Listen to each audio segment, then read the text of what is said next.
보석을 갈아 만든 그림이 무슨 의미가 있습니까? 일본 학생이 비웃으며 말했습니다. 그런데 말입니다. 그 순간 하버드 강의실 스크린에 600년 전 병풍과 나노단위 반도체가 나란히 떴습니다. 둘 다 돌, 둘 다 시간과 싸우는 기술, 둘 다 완성을 강요하는 구조였습니다. 교수는 낮고 단호하게 말했습니다. 인하라는 책임을 물질에 새기는 법을 합니다. 이 한마디에 하버드 강의실이 발칵 뒤집혔습니다. 질문은 이제 이것입니다. 이건 기술일까요? 아니면 국가의 DNA일까요? 지금부터 그 전말을 공개합니다. 지금부터 그 놀라운 현장 속으로 들어가 보시죠. 미국에서 날아온 충격적인 이야기. 바로 시작합니다. 그리고 지금 어디에서 시청하고 계신지 댓글로 남겨주세요. 여러분의 이야기도 듣고 싶습니다. 그 전에 잠깐 1초 만에 누를 수 있는 좋아요 버튼을 꾹 눌러주시면 영상 제작에 큰 힘이 됩니다. 그럼 바로 사연 시작하겠습니다. 세계는 지금 한국을 계산하고 있습니다. 매일 매 시간, 매 순간. 그런데 말입니다. 2026년 이상한 일이 벌어지고 있는데요. 중국은 한국을 견제하지만 압박하지 못하고 미국은 한국을 경계하지만 밀어낼 수 없습니다. 러시아는 한국을 계산하지만 무시할 수 없습니다. 교수님이 첫 슬라이드를 띄웠습니다. 한국 돈 10,000원 지폐 한 장. 세종대왕 뒤에 병풍이 확대되더니 오늘 이야기는 여기서 시작한다는 문장만 남았어요. 제 손가락이 키보드 위에서 멈췄습니다. 안녕하세요. 하버드 국제정치경제학과를 다니고 있는 비비안 로즈웰이라고 합니다. 사실 이번 강의는 선택 과목도 아니었습니다. 친구가 메일을 보냈어요. 마이클 리하드 교수의 특별 강연이 있다며 추천해줬는데 제목이 특이했습니다. 왜 세계는 한국 앞에서 멈추는가? 솔직히 말하면 회의적이었습니다. 또 한국 찬양 아니냐는 생각이 들었거든요. 하지만 친구가 계속 조르는 바람에 결국 강의실로 향했고 그날 오후 불이 꺼지면서 제 생각은 완전히 뒤집혔습니다. 강의실 화면에 이메일 한 통이었어요. 보낸 사람은 윌슨이라는 CNN 국제부 기자였습니다. 날짜는 10년 전이었고 내용은 짧았습니다. 교수님, 경복궁에서 본 병풍과 삼성 공장에서 본 장면이 자꾸 겹쳐 보입니다. 이 둘이 연결되는 건지 궁금합니다. 교수님은 이 이메일을 받고 10년간 연구했다며 오늘 그 결론을 공개한다고 말했습니다. 스크린이 다시 바뀌었습니다. 10,000원권 지폐가 크게 확대되며 세종대왕 뒤편의 그림이 선명하게 드러났습니다. 교수님이 설명을 시작했어요. 이 그림의 이름은 1월 오봉도라고 하며 1월은 해와 달, 오봉은 5개의 산봉우리를 뜻한다고 했습니다. 그러니까 해와 달과 5산이 그려진 그림이라는 의미였습니다. 대부분 사람들은 이걸 조선 왕실을 장식한 화려한 배경 정도로 알고 있지만 미술사학과 정치학 관점에서 분석하면 완전히 다른 게 보인다고 했습니다. 화면이 그림 중앙을 확대했습니다. 해와 달 사이 산봉우리 위 공간이 비어 있었습니다. 교수님이 레이저 포인터로 그 빈 공간을 가리켰어요. 이 그림은 미완성이라고 말했습니다. 정확히는 태생적으로 미완성 작품이며 완성되는 순간은 단 하나뿐이라고 했습니다.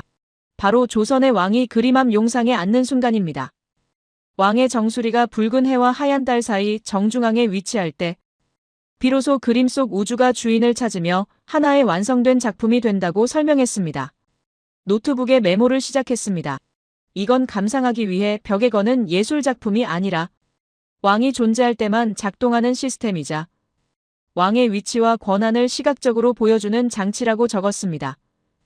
교수님은 조선 왕실이 이 시스템에 병적일 정도로 집착했다며 왕이 정사를 보는 편전, 잠을 자는 침전, 심지어 죽어서 묻히는 능까지 왕이 가는 곳이라면 어디든 이 병풍이 그림자처럼 따라붙었다고 했습니다.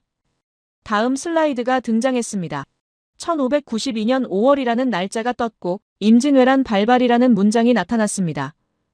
부산에 상륙한 왜군은 파죽지세로 북상했으며 선조는 한양을 버리고 야반도주하듯 의주로 피난길에 올랐다고 했습니다.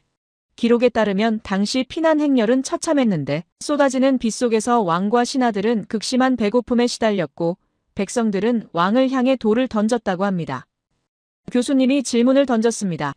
그런데 향사가 오가는 절체절명의 순간 짐 하나라도 더 줄여서 빨리 도망쳐야 했던 그 상황에서 내관들은 무엇을 짊어지고 뛰었을까요? 화면에 답이 나타났습니다. 거대한 나무 상자, 그 안에 든 것은 식량도 옷도 아니었으며 바로 1호로봉도 병풍이었다고 합니다. 펜을 쥔 손이 굳었습니다. 상식적으로 이해하기 힘든 행동이었습니다. 사람들이 아쉬운 전쟁통에 무겁고 거추장스러운 나무판때기를 챙긴다는 건 생존 본능을 거스르는 행위였습니다. 하지만 교수님은 정치적 계산기를 두드려보면 이야기가 달라진다며 당시 선조는 군거를 버리고 도망친 권위가 바닥까지 떨어진 패잔병 수장에 불과했다고 설명했습니다. 스크린에 초라한 행색의 왕 그림이 떴습니다. 교수님이 물었습니다. 초라한 행색의 왕이 흙바닥에 앉아 명령을 내린다면 누가 그 명을 받겠습니까? 하지만 아무리 허름한 임시 어처라도 왕의 등 뒤에 1호로봉도가 펼쳐지는 순간 그곳은 조정이 된다고 했습니다. 즉, 이 병풍은 단순한 가구가 아니라 휴대용 권력 장치였다는 겁니다. 화면에 문장 하나가 크게 떴습니다. 나는 도망치고 있지만 여전히 우주의 중심이자 조선의 왕이다. 교수님은 이 병풍이 가장 비참한 순간에도 왕의 마지막 자존심을 지켜주는 왕권의 심리적 마지노선이었다며 그렇기에 내관들은 쌀가마니를 버릴지언정 이 병풍만큼은 버릴 수 없었다고 설명했습니다. 키보드 위 손가락이 다시 움직이기 시작했습니다. 그런데 의문이 생겼습니다. 도대체 이 그림 속에 무엇이 왕을 왕답게 만든다는 건지 교수님이 그림을 하나하나 뜯어보자며 우선 하늘을 보라고 했습니다. 오른쪽에는 붉은 해, 왼쪽에는 하얀 달이 동시에 떠 있는데 자연계에서는 불가능한 현상이라고 했습니다. 이것은 시간을 초월한 상징이며 붉은 해는 양의 기운으로 왕을, 하얀 달은 음의 기운으로 왕비를 의미한다고 설명했습니다. 음과 양이 조화를 이루어야 국가가 평안하다는 주역의 원리를 시각화한 것이라고 했습니다. 땅으로 시선을 돌리면 5개의 봉우리가 솟아있으며 이는 오행을 뜻하기도 하지만 정치적으로는 조선의 모든 영토를 상징한다고 했습니다. 그리고 그 사이로 쏟아지는 폭포수와 넘실대는 파도는 끊임없이 흐르는 생명력, 즉 백성을 의미한다고 설명했습니다. 하늘, 땅, 사람, 소위 말하는 천지인의 모든 요소가 배치되었지만 그림의 중앙은 비어있다고 했습니다. 교수님이 레이저 포인터를 다시 중앙에 맞췄습니다. 왕이 용상에 앉아 정면을 응시할 때 왕의 머리는 해와 달 사이 산봉우리 위 허공에 위치하며 이 구도는 우연이 아니라고 했습니다. 성리학에서 말하는 우주의 근원인 태극의 위치에 왕을 끼워 넣은 것이라고 설명했습니다. 왕이여, 당신이 이 자리에 앉음으로써 비로소 우주가 완성되고 질서가 잡힌다는 의미였으며 그러니 한순간도 흐트러짐 없이 정치를 하라는 뜻이라고 했습니다. 노트 여백에 문장을 적었습니다. 이것은 왕을 신격화하는 도구인 동시에 왕에게 무한한 책임을 부여하는 압박 장치라고. 교수님은 조선 왕실이 이 영원불멸의 시스템을 물리적으로 보존하기 위해 당시로서는 상상도 할 수 없는 기술을 도입했다며 물감이 아닌 보석을 갈아 넣었다고 말했습니다. 스크린에 확대 이미지가 떴습니다. 병풍 표면에 반짝이는 입자들이 보였고 교수님은 이것이 석채라는 기법이며 색깔이 있는 광물, 즉 보석을 몇 돌로 갈아서 가루를 내 안료로 쓰는 방식이라고 설명했습니다. 깊고 푸른 산봉우리를 칠하기 위해 남동석이라는 보석을 갈아 넣었으며 영롱한 초록색을 내기 위해선 공작석을, 붉은 해를 그리기 위해선 황화수은 광물인 주사를 사용했다고 했습니다. 다음 슬라이드에 가격이 나타났습니다. 당시 최상급 석채 1g의 가격은 순금 가격보다 비쌌다고 합니다. 중국에서 수입해야 하는 경우도 많았기 때문에 병풍 하나를 만드는데 들어가는 비용은 현대 가치로 환산하면 수억 원대에 달하는 국가 프로젝트였다고 설명했습니다. 강의실이 술렁이기 시작했습니다. 교수님은 제조 공정도 단순한 색칠이 아니라며 보석가루를 동물성 접착제인 악교에 개어서 비단 위에 바르고 또 바르는데 얇게 칠하는 것이 아니라 입자가 굵은 가루를 층층이 쌓아 올리는 방식이라고 했습니다. 이를 진체라고 하며 엄밀히 말해 이것은 붓으로 그리는 페인팅이라기보다 비단 위에 광물가루를 입히는 보석 코팅에 가깝다고 설명했습니다. 화면에 마지막 문장이 떴습니다. 돌은 햇빛을 받아도 변하지 않으며 1000년이 지나도 썩지 않는다고. 그렇기 때문에 500년이 지난 지금도 1월호봉도는 박물관의 어두운 조명 아래에서 마치 LED를 켠 것처럼 스스로 빛을 뿜어낸다고 했습니다. 조선 왕실은 영원불멸이라는 가치를 지키기 위해 천문학적인 비용을 들여 물리적 시간을 정지시켰다고 설명했습니다. 노트북 화면을 내려다봤습니다. 메모가 빼곡했지만 여전히 의문이 남았습니다. 이게 2024년 한국과 무슨 상관이 있다는 건지 교수님이 마치 제 생각을 읽은 듯 말했습니다. 여러분은 지금 이 화려한 병풍을 보며 왕은 좋겠다고 생각할지 모르지만 과연 조선의 왕들에게 이 그림이 마냥 자랑스러웠을까요? 사실 이 그림은 왕에게 세상에서 가장 무서운 정신적 족쇄이자 24시간 감시 카메라였다고 말했습니다. 스크린에 왕의 하루가 펼쳐졌습니다. 왕은 수라상을 받을 때도, 잠을 자기 위해 침전에 들 때도, 업무를 보는 편전에도 항상 저 그림 앞에 앉아야 했으며 피할 곳은 없었다고 합니다. 그림 속 붉은 해와 하얀 달은 왕의 눈을 똑바로 쳐다보며 물었다고 합니다. 전하, 당신은 저 해와 달처럼 사사로움 없이 공명정대한지? 5개의 산봉우리는 물었다고 합니다. 전하, 당신은 저 산처럼 백성들에게 흔들리지 않는 버팀목인지? 교수님이 마지막 문장을 던졌습니다. 이 병풍은 왕에게 끊임없이 질문을 던지는 검증 시스템이었으며 성군이라 불리는 세종대왕도 폭군이라 불리는 연산군도 등 뒤에 있는 이 거대한 우주의 눈초리 앞에서는 자유로울 수 없었다고 말했습니다. 화면이 꺼졌습니다. 불이 다시 켜지며 교수님이 말했습니다. 1월호봉도는 단순한 배경 장식이 아니라 왕이 짊어져야 할 왕관의 무게, 그리고 도덕적 책임을 시각화한 물건이었다고, 그리고 이 철학이 오늘날 한국을 만들었다고 말했습니다. 손가락이 키보드에서 떨어졌습니다. 솔직히 아직도 반신반의했습니다. 600년 전 그림 하나가 정말 2024년 한국을 설명할 수 있다는 건지, 하지만 교수님의 다음 문장이 제 생각을 멈추게 했습니다. 여러분, 이 병풍의 철학을 한 문장으로 요약하면 이렇습니다. 권력은 물건이 아니라 책임이며 책임은 시간이 지나도 변하지 않아야 한다고. 화면에 다시 만원권 지폐가 떴습니다. 그리고 그 옆에 또 다른 이미지가 나타났습니다. 삼성 반도체 공장의 클린룸이었습니다. 두 이미지가 나란히 떠 있었습니다. 600년 전 병풍과 2024년 반도체 공장, 교수님은 이 둘을 연결하는 키워드가 있다며 바로 시간을 멈추는 기술이라고 말했습니다. 손가락이 멈췄습니다. 그림과 반도체가 어떻게 같은 기술일 수 있는지 도무지 이해가 안 됐습니다. 조명이 더 어두워졌습니다. 스크린의 1월호봉도가 다시 확대되며 이번엔 표면이 극도로 클로즈업 됐습니다. 반짝이는 입자들이 보였는데 마치 별가루를 뿌려놓은 것처럼 영롱하게 빛나고 있었습니다. 교수님이 설명을 시작했습니다. 서양 명화를 떠올려 보라며 레오나르도 다빈치의 모나리자나 고흐의 유화들은 시간이 지나면 누렇게 변하는 황변 현상이 나타나거나 물감이 말라 비틀어져 표면이 갈라지는 크랙이 발생한다고 했습니다. 다음 슬라이드가 넘어갔습니다. 누렇게 변한 유화 작품들이 나타났으며 교수님은 이유가 재료에 있다고 설명했습니다. 식물성 기름이나 화학 안료는 공기와 접촉하면 산화되고 자외선을 받으면 색이 바래는데 이것이 유기물의 한계라고 했습니다.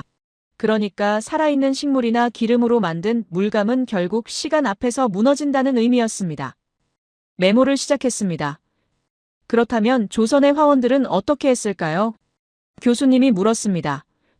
조선의 화원들은 이 한계를 극복하기 위해 식물 따위는 쳐다보지도 않았으며 그들이 선택한 재료는 변하지 않는 물질, 바로 돌이었다고 말했습니다.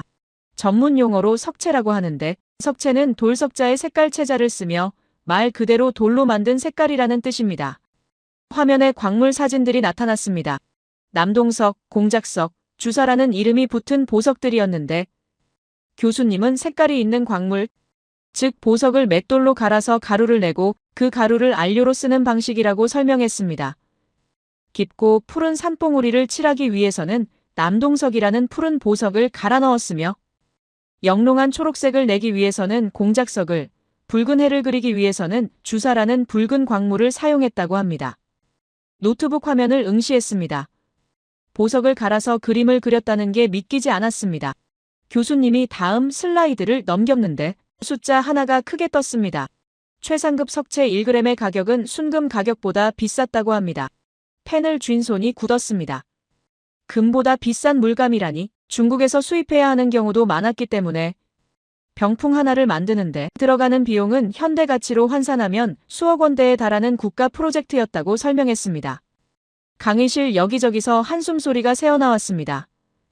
교수님은 제조 공정도 단순한 색칠이 아니라며 보석가루를 동물성 접착제인 악교에 개어서 비단 위에 바르고 또 바른다고 했습니다. 얇게 칠하는 게 아니라 입자가 굵은 가루를 층층이 쌓아 올리는 방식인데 이를 진체라고 하며 진하다는 뜻의 진자의 색깔 채자를 쓴다고 설명했습니다. 그러니까 색을 진하게 두껍게 쌓아 올린다는 의미였습니다. 화면에 확대 단면도가 나타났습니다. 비단 위에 보석가루가 층층이 쌓인 모습이 보였으며 교수님은 엄밀히 말해 이것은 붓으로 그리는 페인팅이라기보다 비단 위에 광물 가루를 입히는 보석 코팅에 가깝다고 말했습니다. 그래서 표면이 반짝이는 거였구나. 메모 여백에 적었습니다. 교수님이 질문을 던졌습니다. 그렇다면 이 그림은 어떻게 500년이라는 세월을 견뎠을까요? 스크린에 경복궁 근정전에 있는 1월 오봉도 원본 사진이 떴습니다. 교수님은 실제로 보신 분들은 알 것이라면 지어진 지 수백 년이 지났는데도 색감이 믿을 수 없을 만큼 선명하다고 말했습니다. 마치 어제 칠한 것처럼 파랗고 붉고 영롱하다고 했습니다.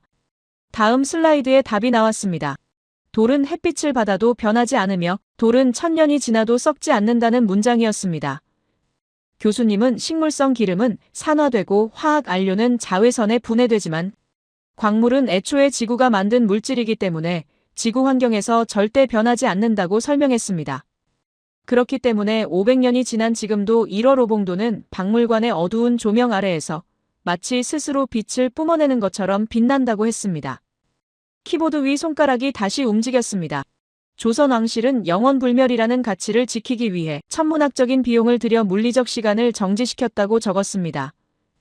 교수님은 이것이 단순히 돈을 많이 쓴 게 아니라며 변하지 않는 것에 대한 집착, 책임이 시간이 지나도 바래지 않아야 한다는 철학의 구현이라고 말했습니다. 화면이 다시 바뀌었습니다. 왕의 일과표가 나타났는데 새벽 6시 기상부터 밤 11시 취침까지 모든 순간에 1월 오봉도라는 단어가 붙어 있었습니다. 교수님은 왕이 수라상을 받을 때도 잠을 자기 위해 침전에 들 때도 업무를 보는 편전에도 항상 이 그림 앞에 앉아야 했다고 설명했습니다. 피할 곳은 없었다고 했습니다. 스크린에 병풍 앞에 앉은 왕의 그림이 떴습니다. 교수님이 말했습니다. 그림 속 붉은 해와 하얀 달은 왕의 눈을 똑바로 쳐다보며 묻습니다. 전하, 당신은 저 해와 달처럼 사사로움 없이 공명정대합니까? 5개의 산봉우리는 묻습니다. 전하, 당신은 저 산처럼 백성들에게 흔들리지 않는 버팀목입니까? 폭포수와 파도는 묻습니다. 전하, 당신은 저 물처럼 끊임없이 백성을 먹여 살리고 있습니까? 노트 여백이 물음표로 가득 찼습니다. 이건 장식이 아니라 감시장치였구나. 교수님은 이 병풍이 왕에게 끊임없이 질문을 던지는 검증 시스템이었으며 성군이라 불리는 세종대왕도 폭군이라 불리는 연산군도 등 뒤에 있는 이 거대한 우주의 눈초리 앞에서는 자유로울 수 없었다고 말했습니다. 다음 슬라이드가 나타났습니다. 왕의 하루를 재구성한 영상이었는데 아침에 눈을 뜨면 병풍이 보이고 조회를 보면 병풍이 보이고 식사를 하면 병풍이 보이고 잠들기 전에도 병풍이 보였습니다. 24시간 365일 평생 왕은 이 그림으로부터 도망칠 수 없었다고 합니다. 교수님이 화면을 멈췄습니다. 여러분은 왕이 좋았을 거라고 생각하십니까? 저렇게 비싼 그림을 배경으로 쓰고 말입니다. 하지만 생각해 보십시오. 당신이 앉는 모든 자리에, 당신이 잠드는 모든 밤에 당신은 공명정대합니까? 당신은 책임을 다하고 있습니까? 라고 묻는 그림이 있다면 그게 과연 축복일까요? 마우스 스크롤이 멈췄습니다. 교수님은 1월 오봉도가 단순한 배경 장식이 아니라며 그것은 왕이 짊어져야 할 왕관의 무게이고 도덕적 결벽증을 시각화한 물건이며 가장 비참한 순간에도 버릴 수 없었던 이유는 이것이 왕의 정체성 그 자체였기 때문이라고 설명했습니다. 화면에 문장 하나가 크게 떴습니다. 권력은 물건이 아니라 책임이며 책임은 시간이 지나도 변하지 않아야 한다. 교수님은 조선 왕실이 이 철학을 물리적으로 구현하기 위해 선택한 방법이 바로 돌이었다며 변하지 않는 물질로 변하지 않는 가치를 새긴 것이라고 말했습니다. 노트북 화면에 타이핑을 시작했습니다. 보석을 갈아서 그림을 그렸다. 1g의 금값, 병풍 하나에 수억 원. 500년이 지나도 빛남, 왕은 24시간 감시당함, 책임을 기술로 새겼다. 손가락이 키보드에서 멈췄습니다. 갑자기 깨달음이 왔습니다. 교수님이 마지막 슬라이드를 띄웠습니다. 다시 두 이미지가 나란히 나타났는데 왼쪽은 1월 오봉도 표면의 보석 입자들이었고 오른쪽은 반도체 웨이퍼 표면의 실리콘 결정들이었습니다. 교수님이 말했습니다. 600년 전 조선은 돌로 시간을 멈췄으며 2024년 한국은 반도체로 세계를 움직이고 있다고. 그런데 이 둘의 공통점이 뭔지 아십니까? 강의실 전체가 숨을 죽였습니다. 교수님이 답을 말했습니다. 둘 다 돌입니다. 반도체의 핵심 재료는 실리콘인데 실리콘은 규소라고도 하며 모래에서 추출한 광물입니다. 결국 돌을 가공해서 만든 겁니다. 그리고 둘 다 시간에 대한 집착입니다. 1월 오봉도는 500년을 견디는 그림이고 반도체는 나노미터 단위로 시간을 계산하는 칩입니다. 펜이 노트에서 떨어졌습니다. 이건 우연이 아니구나. 교수님은 조선이 보석을 갈아서 책임을 새겼듯이 현대 한국은 돌을 깎아서 신뢰를 새기고 있다며 납기를 지키고 품질을 보장하고 약속을 완성하는 것. 이것이 바로 600년 전 그 병풍의 철학이 2024년까지 이어지는 방식이라고 설명했습니다. 화면에 마지막 문장이 떴습니다. 한국은 책임을 기술로 바꾸는 법을 아는 민족이며 그 시작은 보석을 갈아 만든 한 장의 그림이었다. 교수님이 조명을 약간 밝혔습니다. 그리고 말했습니다. 이제 여러분은 왜 세계가 한국 앞에서 계산을 멈추는지 이해하기 시작할 것이라고. 손가락이 다시 키보드 위로 올라갔습니다. 메모를 정리하기 시작했는데 문득 깨달았습니다. 이건 예술 이야기가 아니었구나. 이건 시스템 이야기였고 철학 이야기였으며 결국 한국이라는 나라가 어떻게 만들어졌는지에 대한 이야기였습니다. 교수님이 다음 장으로 넘어가기 전에 한 문장을 더 던졌습니다. 윌슨 기자가 경복궁과 삼성공장을 연결했던 이유를 이제 아시겠습니까? 둘 다 시간을 멈추는 기술이며 둘 다 책임을 물질에 새기는 행위이고 둘 다 변하지 않는 것을 향한 집착입니다. 그리고 이 집착이 바로 2024년 세계가 한국을 계산하는 이유라고 말했습니다. 노트북 화면을 내려다봤습니다. 처음 강의실에 들어올 때의 냉소는 완전히 사라졌습니다. 대신 궁금증이 생겼습니다. 그렇다면 구체적으로 어떻게 이 600년 전 철학이 2024년 한국을 세계의 중심으로 만들었다는 건지. 교수님이 다음 슬라이드 버튼에 손을 올렸습니다. 불이 다시 밝아졌습니다. 스크린에 세계 지도가 펼쳐지며 교수님이 레이저 포인터를 들었습니다. 이제 구체적으로 들어가 보겠다며 왜 세계 최강 대국들이 한국 앞에서 계산을 멈추는지 하나씩 뜯어보자고 말했습니다. 펜을 쥐었습니다. 드디어 본론이 시작되는구나. 첫 번째 국가가 떴습니다. 미국이었습니다. 교수님은 미국이 세계 최강국이라는 사실은 누구도 부정할 수 없다며 군사력, 금융, 기술 모든 면에서 압도적이라고 말했습니다. 그런데 21세기 들어 한 가지가 무너졌다고 했습니다. 제조 역량입니다. 대량 생산 능력이며 조선과 중공업이라고 설명했습니다. 다음 슬라이드에 그래프가 나타났습니다. 미국은 설계와 지위는 남았지만 실제로 만들어내는 손과 공장은 급격히 사라졌다는 내용이었습니다. 교수님은 이 공백을 메워야만 패권이 유지된다며 조선업을 예로 들었습니다. 중국과의 패권 전쟁이 점차 심화되고 있는데 중국은 최신 항공모함을 이미 2대 진수했으며 더 큰 규모의 항공모함을 건조 중이라고 했습니다. 화면에 미국 항공모함 사진이 떴습니다.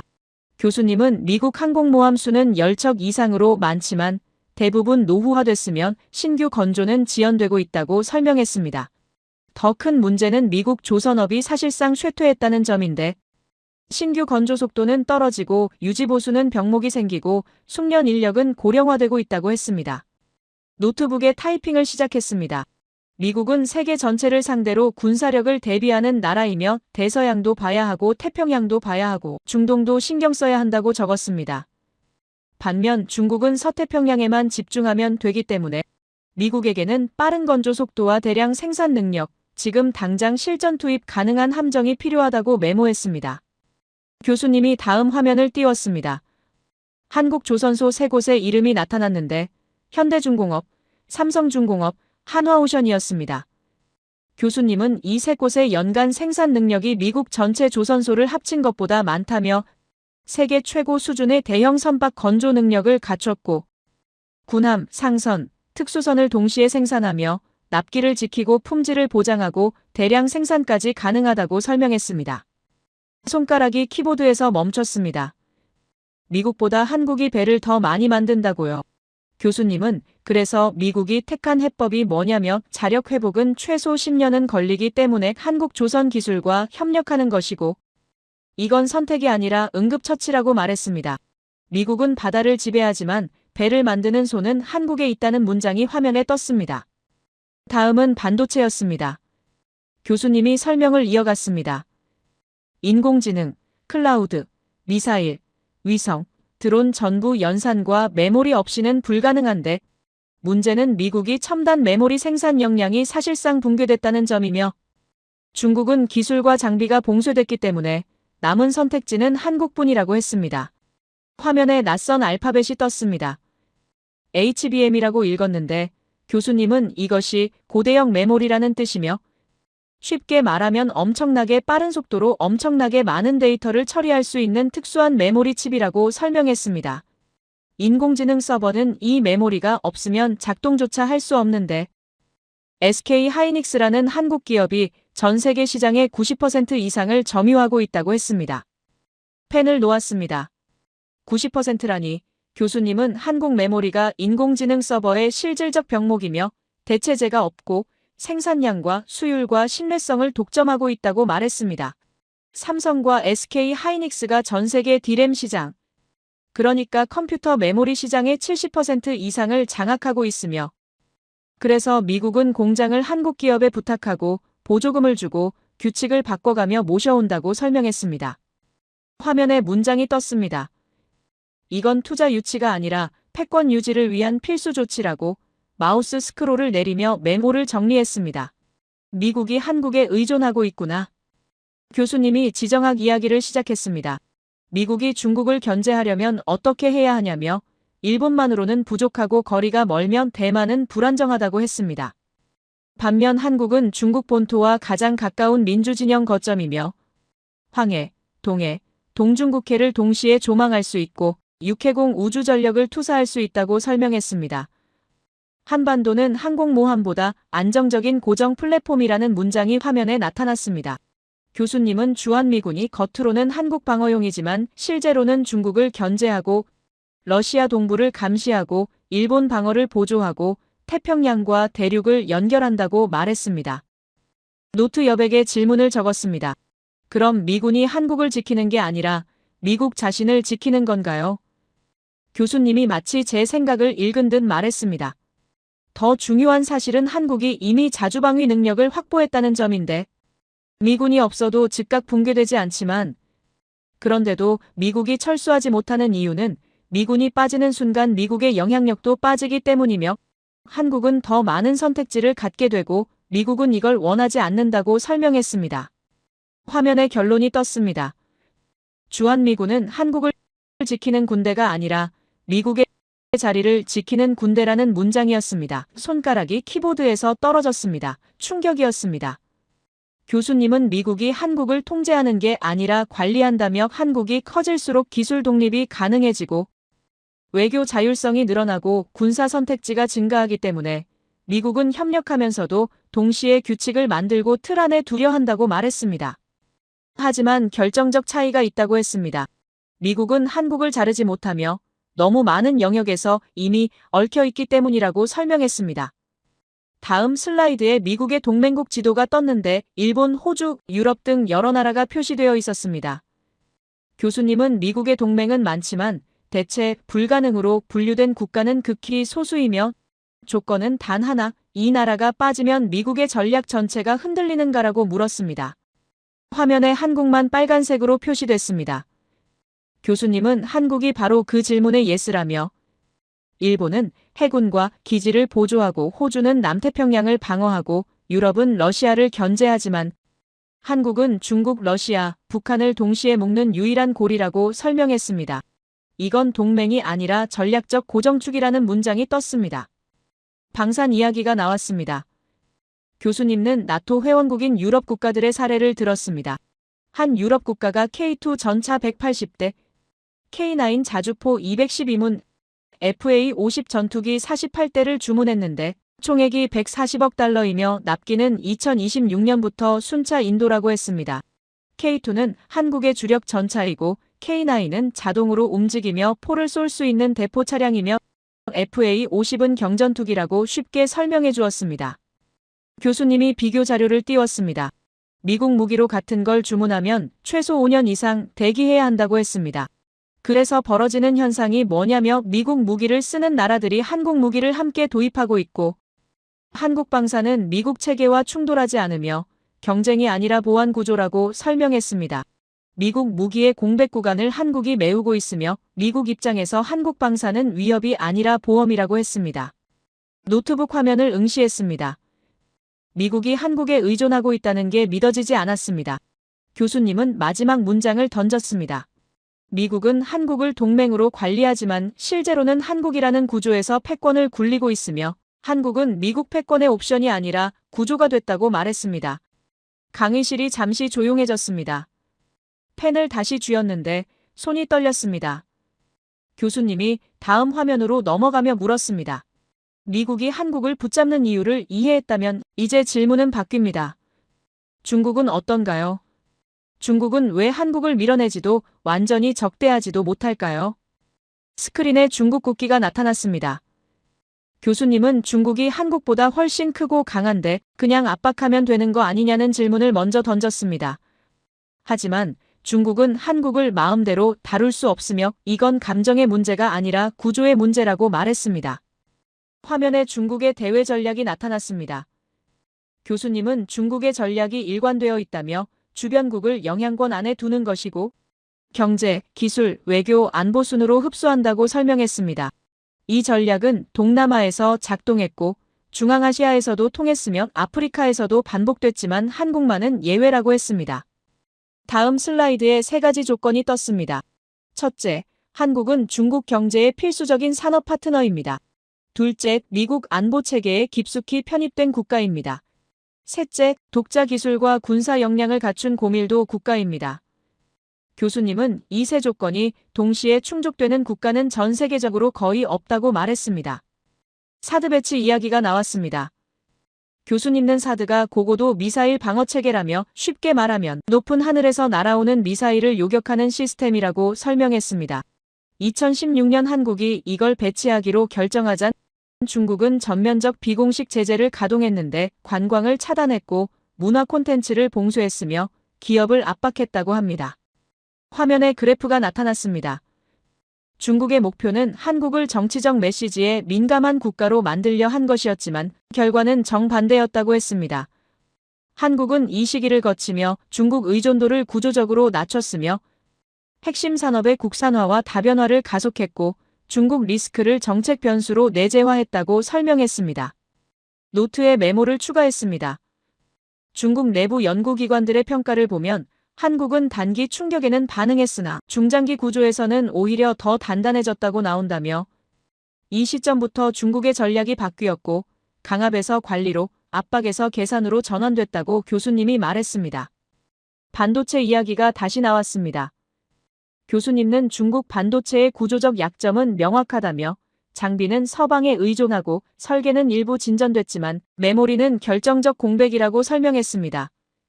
인공지능, 군사, 통신, 데이터 센터의 공통 분모가 뭐냐며 고성능 메모리라고 답했습니다. 화면에 한국 기업 이름들이 떴습니다. 교수님은 이 영역에서 한국이 D램과 HBM 전부를 대체 불가능한 수준으로 공급한다며 중국 입장에서의 딜레마는 한국을 압박하면 공급망이 불안정해지고 공급망이 불안정하면 인공지능 전략이 지연되고 군사 현대화의 차질이 생기고 디지털 경제가 둔화된다고 설명했습니다. 손가락이 키보드 위에서 굳었습니다. 한국을 흔들면 중국의 핵심 전략이 동시에 흔들린다는 문장이 화면에 떴습니다. 교수님은 중국이 돈을 쏟아부어서 자체 개발하려 시도하고 있다며 중국 최대 메모리 기업인 YMTC를 예로 들었습니다. 2016년 설립됐고 중국 정부가 수조 원을 쏟아부었지만 2024년 현재 기술 격차는 여전히 3년에서 5년 이상이라고 했습니다. 더 큰 문제를 설명했습니다. 메모리는 양산 기술이며 설계만 되면 끝이 아니라 수율, 안정성, 대량 생산 능력이 전부 필요한데 이 모든 걸 동시에 갖춘 곳은 한국뿐이라고 했습니다. 화면에 중국의 공식 전략 문건 내용이 나타났습니다. 한국은 적국으로 분류되지 않으며 종속 대상도 아니고 단순 협력국도 아니며 분류는 항상 애매하다고 했습니다. 교수님이 문건의 표현을 읽었습니다. 중요한 이웃, 협력과 경쟁이 공존하는 국가라고. 이 표현의 의미가 뭐냐면 적으로 규정하면 한국이 미국 쪽으로 완전히 밀착하고 종속을 시도하면 일본, 미국과 기술 블록을 형성하기 때문에 선택한 방식이 불편하지만 유지라고 설명했습니다. 이건 호의가 아니라 손익계산의 결과라는 문장이 떴습니다. 군사적 관점도 나왔습니다. 중국은 명확히 인식하고 있다며 한국이 이미 독자 미사일 체계를 갖췄고 고급 방공 능력을 확보했고 해군과 공군 통합 대응 역량을 보유하고 있으며 동시에 미군과 분리되지 않은 상태라고 교수님이 설명했습니다. 이 구조의 의미는 한국을 자극하는 순간 중국이 미국과의 직접 긴장을 감수해야 한다는 것이며 그래서 중국의 군사 전략에서 한국은 공격 대상이 아니라 현상 유지 대상이라고 했습니다. 마지막 슬라이드가 나타났습니다. 중국 전략 커뮤니티의 공통 인식이라며 한국은 작지만 밀도가 높고 단기간에 방향을 바꾸는 능력이 있으며 완전히 예측하기 어렵다고 적혀 있었습니다. 교수님은 중국이 예측 가능한 상대를 선호하는데 한국은 예측도 어렵고 통제는 불가능한 국가이며 이 지점이 바로 중국의 불안이라고 말했습니다. 화면이 정리됐습니다. 한국은 중국 산업의 고객이자 핵심 기술 공급자이며 전략적 완충지대라고 한국이 빠지면 중국은 미국, 일본과 더 직접적으로 충돌해야 하고 중국의 결론은 단순하다며 한국은 불편하지만 반드시 붙잡아야 할 나라라고 교수님이 정리했습니다. 노트북 화면을 내려다봤습니다. 메모가 2장을 가득 채웠습니다. 미국도 한국을 놓지 못하고 중국도 한국을 누르지 못하고 손이 떨렸습니다. 교수님이 마지막 문장을 던졌습니다. 중국은 한국을 누르지 못하며 한국을 누르는 순간 중국의 전략이 먼저 흔들리기 때문이라고. 불이 약간 밝아졌습니다. 교수님이 잠시 멈췄다가 말했습니다. 여러분은 지금 2개의 패권국을 봤으며 둘 다 한국을 계산하지만 압박하지 못하고 둘 다 한국을 견제하지만 밀어낼 수 없다고. 그렇다면 나머지 국가들은 어떨까요? 교수님이 다음 슬라이드 버튼에 손을 올렸습니다. 한 교수님이 다음 화면을 띄웠습니다. 러시아 국기가 나타났으며 전쟁 중인 나라의 이야기를 시작한다고 말했습니다. 펜을 다시 쥐었습니다. 러시아는 지금 강해 보이지만 전쟁은 항상 끝난 뒤에 진짜 계산서가 나온다며 그 계산서의 마지막 줄에 반드시 등장하는 나라가 있다고 했습니다. 대한민국이라고. 화면에 그래프가 나타났습니다. 러시아는 전쟁 중에도 GDP 성장률을 유지하고 군수 산업을 가동하고 고용 지표를 방어하고 있다는 내용이었습니다. 교수님은 하지만 이건 전형적인 전시 경제 착시라며 군수 생산은 소비가 아니라 소모이고 무기 생산은 자산이 아니라 소각이라고 설명했습니다. 전쟁이 끝나는 순간 어떻게 되냐며 군수 수요가 붕괴하고 재정 압박이 폭발하고 민간 산업 공백이 노출된다고 했습니다. 노트북에 타이핑을 시작했습니다. 러시아는 자원 강국이며 석유, 가스, 광물이 넘쳐나지만 자원을 도시, 산업, 인프라로 바꾸는 능력은 약하다고 적었습니다. 교수님은 소련 붕괴 이후 제조업이 공동화됐고 건설 기술 축적에 실패했으며 프로젝트 관리 역량에 공백이 생겼다고 설명했습니다. 지금 러시아의 재건 현실은 가혹한데 노동력이 부족하고 설계와 감리 능력이 취약하고 대규모 인프라 프로젝트 경험이 부족하다고 했습니다. 화면에 문장이 떴습니다. 복구는 외부 도움 없이는 어렵다는 러시아 내부 결론이었습니다. 교수님은 유럽 기업들이 들어가면 되는 거 아니냐는 질문을 먼저 던졌는데 유럽은 돌아오지 않으며 전쟁 이전에는 러시아가 유럽 기술, 자본, 기업에 의존했지만 전쟁 이후에는 제재가 장기화되고 정치적 복귀가 불가능해졌다고 말했습니다. 다음 슬라이드가 나타났습니다. 러시아가 직면한 현실은 명확한데 서방 자본과 기술은 수십 년간 공백이며 선택지는 두 개뿐이라고 했습니다. 중국에 종속되거나 새로운 파트너를 모색하거나. 교수님은 러시아가 첫 번째를 가장 경계한다며 중국이 도와주지만 대체하지는 않는다고 설명했습니다. 중국은 에너지를 할인 구매하고 일부 소비재를 공급하지만 도시 재건, 고급 인프라, 대규모 프로젝트 관리에서는 한계가 명확하다고 했습니다. 손가락이 키보드에서 멈췄습니다. 러시아가 두려워하는 시나리오를 화면에 띄웠는데 중국 기술과 자본에 완전히 종속되고 자원 가격 결정권을 상실하고 전략적 종속국으로 전락하는 것이었습니다. 그래서 러시아는 중국 말고 다른 선택지를 찾는다며 그 선택지가 한국이라고 교수님이 말했습니다. 화면에 한국 건설사 이름들이 나타났습니다. 교수님은 러시아가 한국을 주목하는 이유는 감정이 아니라 기능 때문이며 한국은 동시에 여러 가지를 갖췄다고 설명했습니다. 세계 최고 수준의 건설 설계, 시공, 감리 능력이 있고 신도시, 항만, 발전소, 교통 인프라 같은 초대형 프로젝트 경험도 풍부하다고 했습니다. 러시아 입장에서 한국은 들어올 수 있는 몇 안 되는 나라이며 들어오면 일을 해낼 수 있는 유일한 나라라고 말했습니다. 메모를 추가했습니다. 한국도 러시아 제재에 동참했는데 러시아가 받아들이냐는 의문이 들었는데 교수님이 바로 설명했습니다. 러시아는 한국을 비우호국으로 지정했지만 적국으로는 미지정했으며 전쟁 중에도 한국은 선을 넘지 않았고 살상무기 지원을 회피했고 외교적 여지를 유지했다고 합니다. 이건 러시아 외교 문법에서 매우 중요한데 전쟁은 끝나지만 재건은 시작되고 러시아는 이미 그 다음 단계를 계산하고 있다고 교수님이 말했습니다. 화면이 중동으로 바뀌었습니다. 사우디아라비아, 아랍에미리트, 카타르 국기들이 나타났으며 교수님은 중동은 더 이상 석유로 나라를 유지할 수 없다고 말했습니다.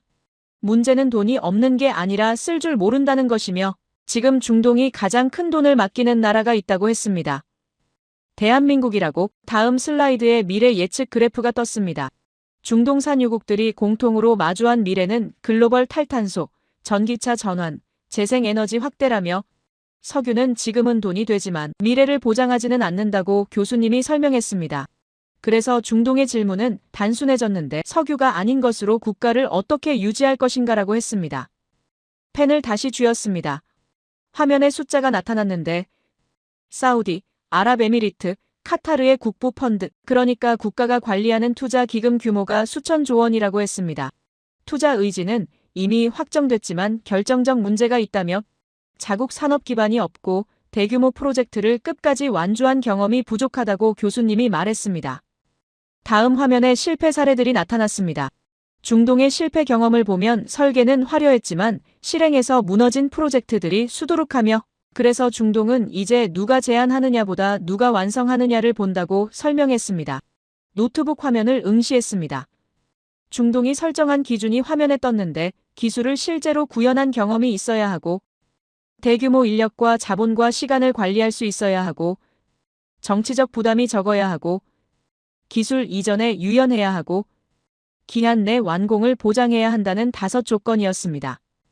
교수님은 이 5 조건을 동시에 만족하는 국가는 거의 없다며 미국은 기술은 최고지만 비용이 과다하고 정치적 조건이 과중하고 기술 이전에 소극적이라고 설명했습니다. 유럽은 설계는 강점이지만 실행 속도가 느리고 노동 비용이 과다하고 내부 정치가 불안하다고 했습니다. 중동 입장에서 이들은 컨설턴트에 가깝다며 중동이 원하는 건 시공자이자 동반자라고 말했습니다. 화면에 한국 기업 이름들이 나타났습니다. 교수님은 한국이 중동이 찾던 조건을 완성형으로 갖고 있다며 플랜트, 발전소, 신도시, 항만, 교통인프라 전부 세계 최고 수준이고 설계부터 시공, 감리, 운영까지 연결되며 시간과 비용을 동시에 관리한다고 설명했습니다. 무엇보다 중동이 높게 평가하는 점은 한국이 약속한 것을 끝낸다는 것이라고 했습니다. 그때였습니다. 강의실 뒤편에서 손이 올라갔습니다. 교수님이 멈췄고 한 학생이 일어났는데 일본 억양이 섞인 영어였습니다. 제 이름은 야스다이며 도쿄대학에서 온 교환 학생이라고 소개했습니다. 교수님, 한국 건설 기술이 그렇게 뛰어나다면 왜 일본은 한국 기업을 쓰지 않습니까? 일본도 대규모 인프라 프로젝트가 많은데 말입니다라고 물었습니다. 강의실이 조용해졌습니다. 교수님은 잠시 멈췄다가 매우 의연하고 평범한 말투로 대답했습니다. 좋은 질문인데 사실 일본은 한국 기업을 쓰고 싶어도 쓸 수 없는 구조라며 일본 건설 시장은 폐쇄적이고 내부 입찰 시스템이 간고하며 무엇보다 정치적 부담이 크다고 설명했습니다. 하지만 흥미로운 사실이 있다며 일본 건설사들이 해외 프로젝트에서 한국 기업과 경쟁할 때 승률이 급격히 떨어지고 있다고 말했습니다. 화면에 데이터가 나타났습니다.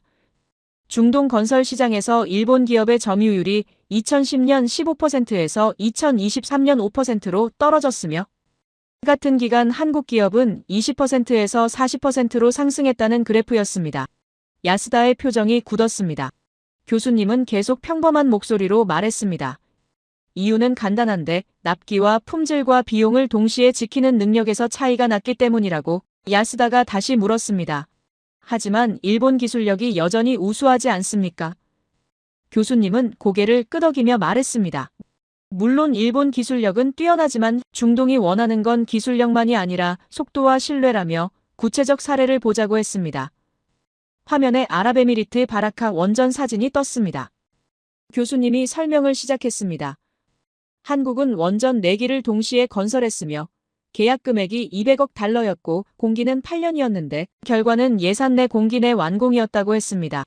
이게 끝이 아니라 운영까지 책임지고 있으며 현재 아랍에미리트 전력 수요의 25%를 공급하고 있다고 설명했습니다. 손가락이 키보드 위에서 멈췄습니다. 야스다가 또 물었습니다. 일본도 원전 강국인데 왜 이 계약을 못 땄습니까? 교수님은 잠시 멈췄다가 매우 조심스럽게 대답했습니다. 일본은 2011년 후쿠시마 원전 사고 이후 신뢰 문제가 생겼으며 무엇보다 일본 원전 건설 단가가 한국보다 2배 이상 비싸고 공기도 더 오래 걸린다고 설명했습니다. 중동은 기술력보다 완성 가능성을 봤다고 덧붙였습니다. 야스다가 자리에 앉았습니다. 표정이 불편해 보였습니다. 교수님은 다음 사례로 넘어갔는데 사우디 네움 프로젝트를 띄웠습니다.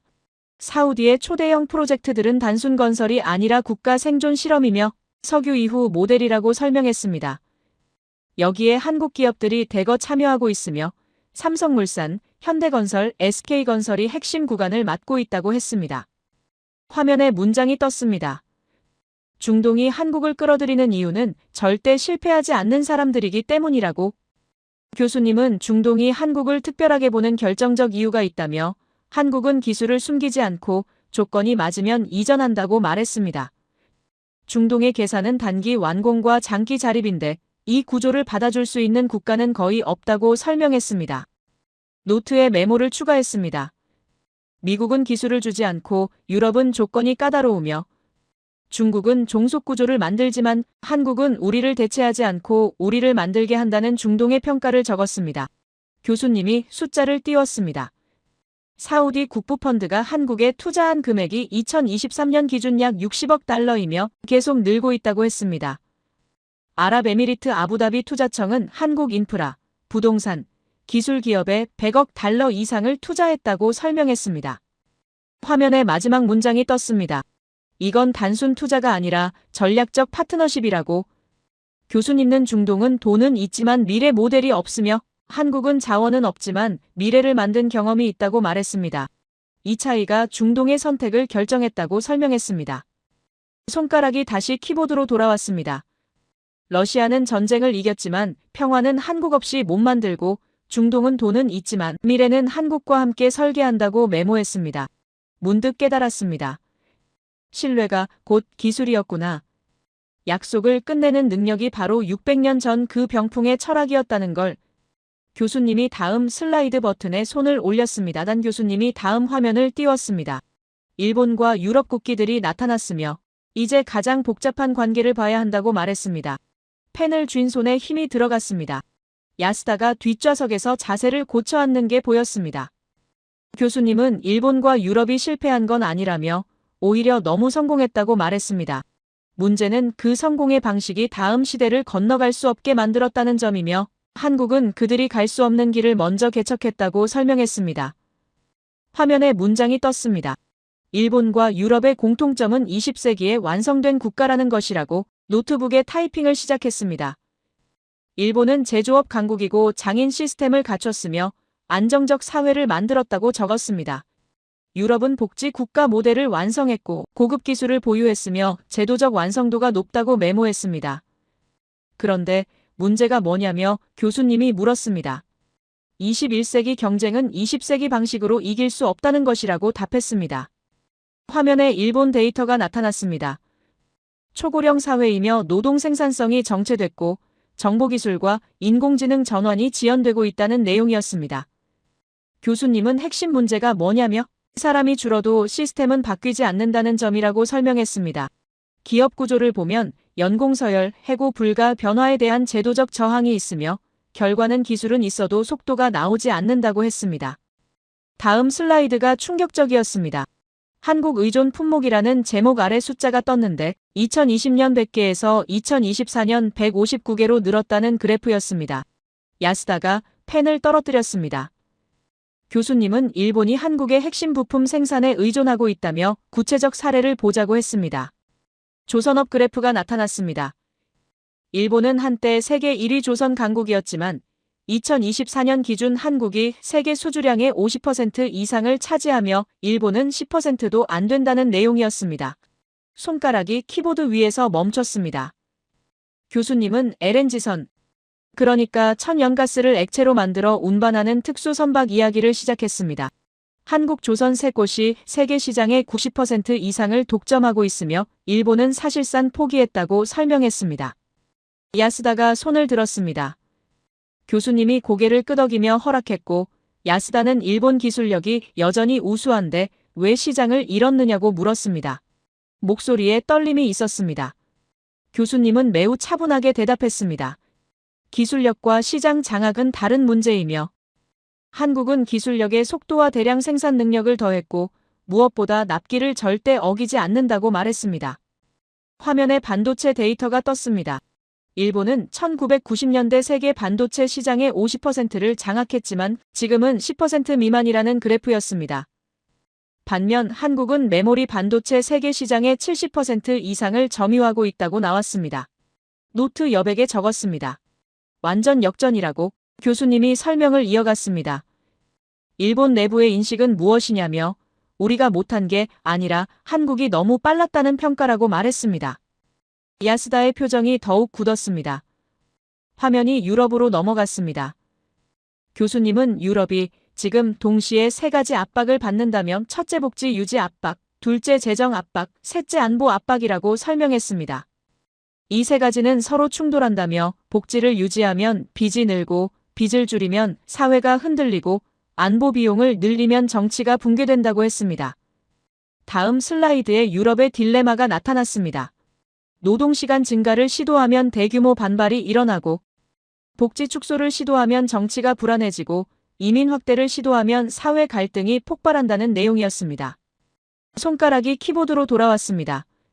결과는 명확하다며 제도 개혁을 시도하면 시위가 일어나고 구조 조정을 시도하면 선거에서 패배하고 속도를 내려하면 제도적으로 불가능하다고 교수님이 정리했습니다.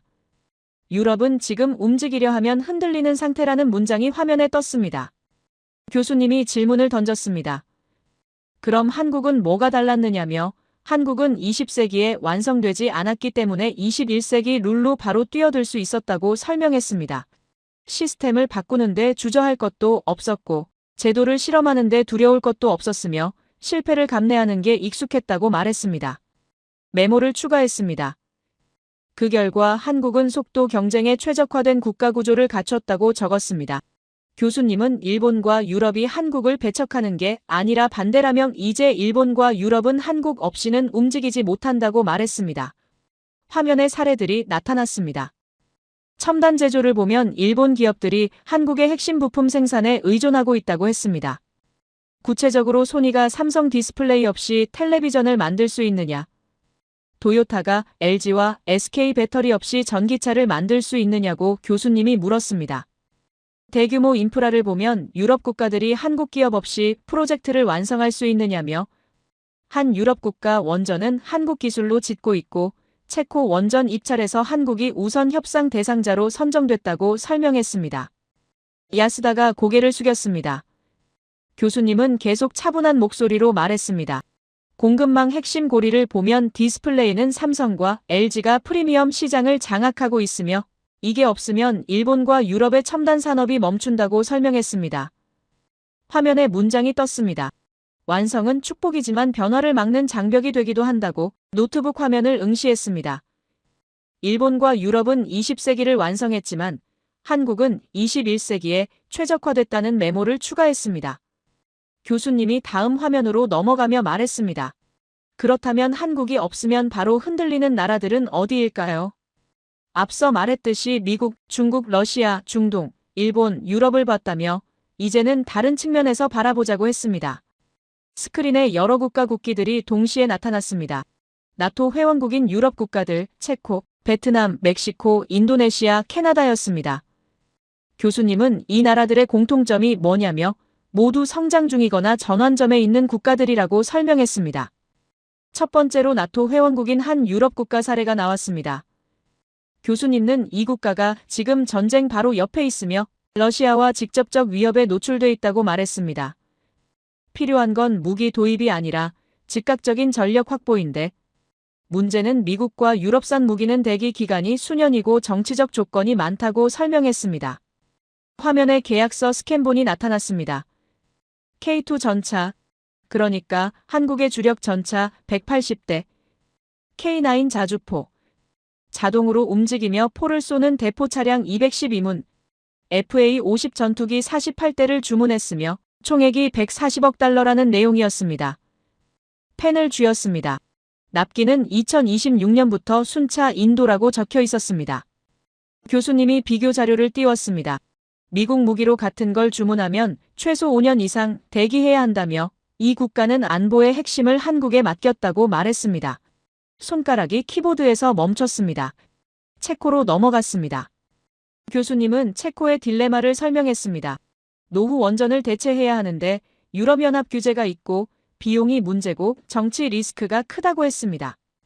화면에 입찰 결과가 나타났습니다. 체코는 2024년 한국을 우선 협상 대상자로 선정했으며 프랑스를 제쳤다는 내용이었습니다. 교수님은 프랑스가 원전 강국인데 왜 한국을 선택했느냐며 한국 원전의 특성은 검증된 운영 경험, 예산과 일정 준수, 정치적 중립성이라고 설명했습니다. 반면 프랑스는 핀란드 올킬루오토 원전이 계획보다 12년 늦어졌고 비용은 3배 이상 초과했다고 말했습니다. 노트에 메모를 추가했습니다. 체코는 에너지 주권을 한국 시스템에 연결했다고 적었습니다. 베트남 사례가 나왔습니다. 교수님은 베트남의 장점이 젊은 인구와 생산 기지지만 한계가 있다며 기술 내재화가 부족하고 부가가치가 낮다고 설명했습니다. 위험은 다음 중국이 아니라 다음 저임금 국가로 고착되는 것이라고 했습니다. 화면에 삼성전자 베트남 공장 데이터가 나타났습니다. 베트남 전체 수출의 20% 이상을 차지한다는 그래프였습니다. 하지만 더 중요한 건 베트남 현지 인력 20만 명이 한국식 제조 시스템을 배우고 있다는 점이라고 교수님이 말했습니다. 한국은 생산 이전만 하지 않으며 관리, 품질, 공정을 함께 옮긴다고 설명했습니다. 손가락이 다시 움직였습니다. 베트남의 계산은 단순 외자, 유치가 아니라 산업학습 파트너를 원하는 것이라고 메모했습니다. 멕시코와 인도네시아와 캐나다 사례가 연달아 나왔습니다. 교수님은 멕시코가 조립 위주 산업에서 벗어나려 하고 인도네시아가 자원 저주에서 탈출하려 하고 캐나다가 실행 파트너를 찾고 있다며 모두 한국을 선택했다고 설명했습니다. 화면에 문장이 떴습니다. 의존이 아니라 구조 이전이라고 교수님이 설명을 이어갔습니다. 나토 회원국은 안보를 한국에 맡겼고 체코는 에너지를 한국과 만들고 베트남은 제조를 한국에서 배우고 멕시코와 인도네시아와 캐나다는 산업을 한국과 키운다고 정리했습니다. 노트 여백에 질문을 적었습니다. 왜 한국일까? 교수님이 마치 제 생각을 읽은 듯 말했습니다. 한국의 특별함이 뭐냐면 한국은 1960년대 최빈국이었고 자원도 없었고 기술도 없었지만 어떻게 됐느냐고 물었습니다. 화면에 답이 나타났습니다. 반도체, 자동차, 조선, 화학, 건설 모든 분야에서 세계 최고 수준이 됐다고. 교수님의 목소리가 조금 변했습니다. 더 깊어졌습니다. 성장국들이 보는 건 바로 이것이라며 성장의 사다리를 실제로 올라간 나라라고 말했습니다. 성장은 자연현상이 아니며 산업에는 순서가 있고 한국은 그 순서를 통과해왔다고 설명했습니다. 화면에 새로운 슬라이드가 떴습니다. 교수님은 여기서 중요한 이야기를 하나 하겠다며 오늘날 한국뿐만 아니라 대부분 나라가 이런 생각을 갖고 있다고 말했습니다. 나라가 망하면 안 된다는 마음, 기술이 무너지면 안 된다는 마음, 꾸준히 성장해야 한다는 마음이라고 했습니다. 펜이 노트에서 멈췄습니다. 교수님이 계속 말했습니다. 물론 누구든 갖고 있는 생각이지만 이 생각의 뿌리가 한국이라는 게 대단하다며 한국이라는 나라는 시대적 고난을 맞았고 식민 지배를 겪었고 전쟁으로 모든 게 파괴됐지만 어떤 역경에서도 의연하게 대처했고 오히려 위기를 기회로 만들었다고 설명했습니다. 화면에 흑백 사진들이 나타났습니다. 1950년대 폐허가 된 서울, 1960년대 가난한 농촌, 1970년대 공장을 짓는 노동자들, 1980년대 수출 선박들, 1990년대 반도체 공장, 2000년대 고층 빌딩들이 차례로 지나갔습니다. 교수님의 목소리가 더욱 깊어졌습니다. 이게 가능했던 건 조상들의 정신이 있었기 때문이라며 600년 전 병풍을 만들 때 보석을 갈아 넣었던 그 정신, 책임을 시간보다 앞에 두었던 그 철학, 변하지 않는 것을 만들겠다는 그 집념이 후손들에게 전해졌다고 말했습니다. 손가락이 키보드 위에서 떨렸습니다. 교수님은 한국은 위기가 오면 더욱 강해지고 힘이 배가 되는 민족이라며 사드보복 때 오히려 중국 의존도를 낮췄고 일본 수출 규제 때 오히려 소재 국산화를 이뤘고 금융위기 때 오히려 구조조정을 완성했다고 설명했습니다. 화면에 마지막 문장이 떴습니다. 그리고 이런 나라가 다른 나라를 위해 일할 때 우리라는 마음가짐으로 진심을 다해 해냈다고. 교수님은 나토 회원국에게 안보를 만들어주고 체코에게 에너지를 설계해주고 베트남에게 산업을 가르쳐주고 중동에게 미래를 지어줄 때 한국은 단순히 돈을 받고 일한 게 아니라며 우리 일처럼 책임지고 완성했다고 말했습니다. 노트북 화면이 흐려졌습니다. 눈가가 뜨거워졌습니다. 교수님이 정리했습니다. 이 나라들에게 한국은 이제 구조의 일부이며 한국 없이는 다음 단계로 갈 수 없고 나토 회원국 제조업 수출, 체코 에너지, 베트남 산업, 멕시코 자동차, 인도네시아 배터리, 캐나다 광물 가공 모두 한국과 연결되어 있다고 말했습니다. 강의실 전체가 조용했습니다. 야스다도 고개를 들지 못했습니다. 교수님이 마지막 슬라이드를 띄웠습니다. 한국은 개발 국가에서 설계 국가로 진화했으며 600년 전 돌로 시간을 멈춘 나라가 오늘은 그 정신으로 세계를 짓고 있다는 문장이었습니다. 교수님이 마지막 슬라이드를 띄웠습니다. 화면이 두 개로 나뉘며 왼쪽에는 1592년 1월 오봉도가, 오른쪽에는 2024년 반도체 생산 라인이 나타났습니다. 펜을 쥔 손이 멈췄습니다. 두 이미지가 천천히 겹쳐지기 시작했습니다. 병풍 표면에 반짝이는 보석 입자들과 반도체 웨이퍼 위의 실리콘 결정들이 오버랩되며 교수님이 조용히 말했습니다. 600년의 시간이 한 장의 화면 안에서 만났다고. 강의실 전체가 숨을 죽였습니다. 노트북 화면을 응시했습니다. 문득 아버지가 떠올랐습니다. 미국 중부 작은 도시의 자동차 부품 공장에서 일하시는 아버지는 평생 기술자로 살아오셨습니다. 어릴 적 아버지가 저녁 식탁에서 말씀하시던 게 기억났습니다.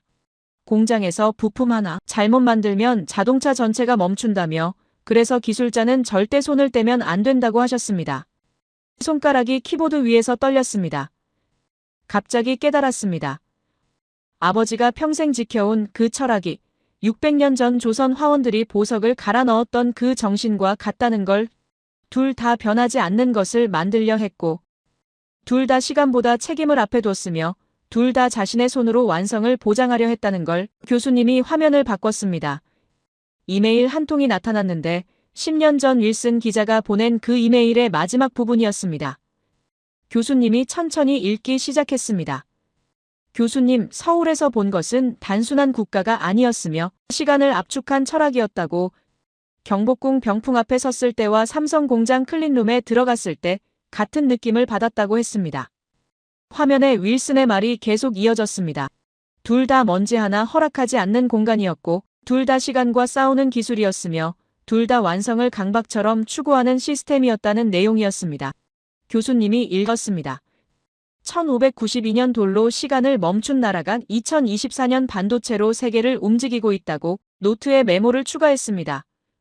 윌슨의 마지막 문장을 적었는데 세계는 한국을 견제하지만 그 손은 이미 한국을 붙잡고 있다는 내용이었습니다. 교수님이 화면을 내렸습니다. 조명이 약간 밝아지며 오늘 강의를 정리하겠다고 말했습니다. 우리는 8개의 국가와 지역을 봤다며 미국은 한국 없이 패권을 유지할 수 없고 중국은 한국을 누르는 순간 자신이 흔들리며 러시아는 전쟁을 이겼지만 평화는 한국 없이 못 만들고 중동은 석유 이후 생존을 한국과 설계하고 있다고 정리했습니다. 일본은 20세기 완성국이지만 21세기 속도를 따라가지 못하며 유럽은 제도와 복지 사이에서 움직이지 못하고 나토 회원국들은 안보를 한국에 맡겼으면 체코는 에너지를, 베트남은 산업을, 멕시코와 인도네시아와 캐나다는 미래를 한국과 함께 만들고 있다고 교수님이 말했습니다. 손을 내려놓았습니다. 교수님이 질문을 던졌습니다. 왜 이런 일이 가능했을까요? 한국이 특별히 똑똑해서일까요? 자원이 많아서일까요? 운이 좋아서일까요? 화면에 답이 나타났습니다. 아니라고. 한국은 600년 전부터 하나의 철학을 물려받았기 때문이라고. 교수님의 목소리가 깊어졌습니다. 권력은 물건이 아니라 책임이며 기술은 속도가 아니라 완성이고 약속은 말이 아니라 결과라는 철학이라고 설명했습니다. 이 철학이 병풍에 새겨졌고 조선 왕들을 감시했으며 임진왜란 때도 버려지지 않았고 세대를 거쳐 전해졌다고 말했습니다. 펜이 떨렸습니다. 교수님이 계속 말했습니다.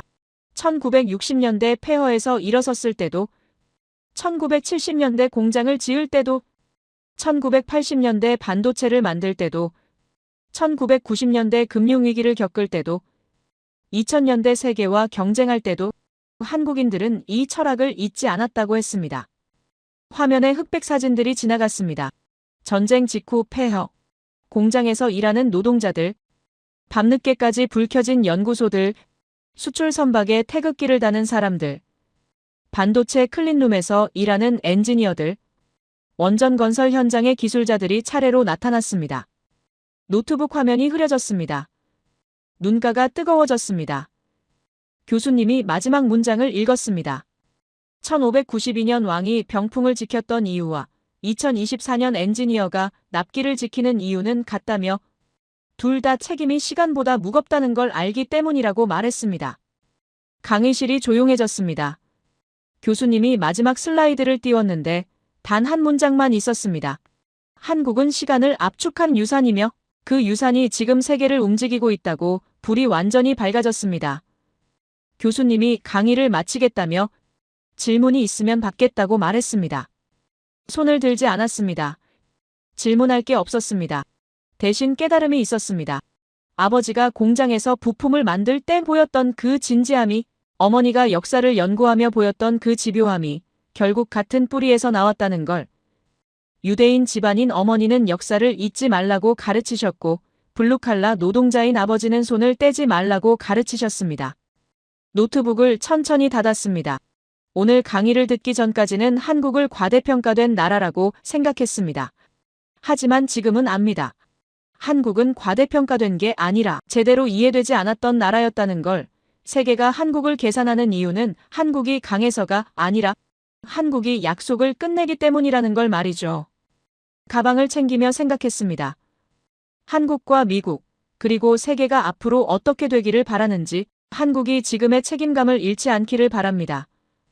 한국이라는 나라에 대한, 철학을 지킨 사람들에 대한, 시간을 압축한 유산에 대한 존경이었습니다. 제 이야기를 끝까지 들어주셔서 감사합니다. 모두 안녕히 계세요. 그리고 감동적인 사연을 주변 사람들과 공유하고 함께 이야기 나눠보세요. 마지막으로 1초밖에 걸리지 않는 구독과 좋아요, 알림 설정은 영상 제작에 큰 힘이 됩니다. 지금까지 감동을 담아 여러분께 진심을 전하는 감동담기였습니다. 오늘 하루도 행복한 하루 보내세요.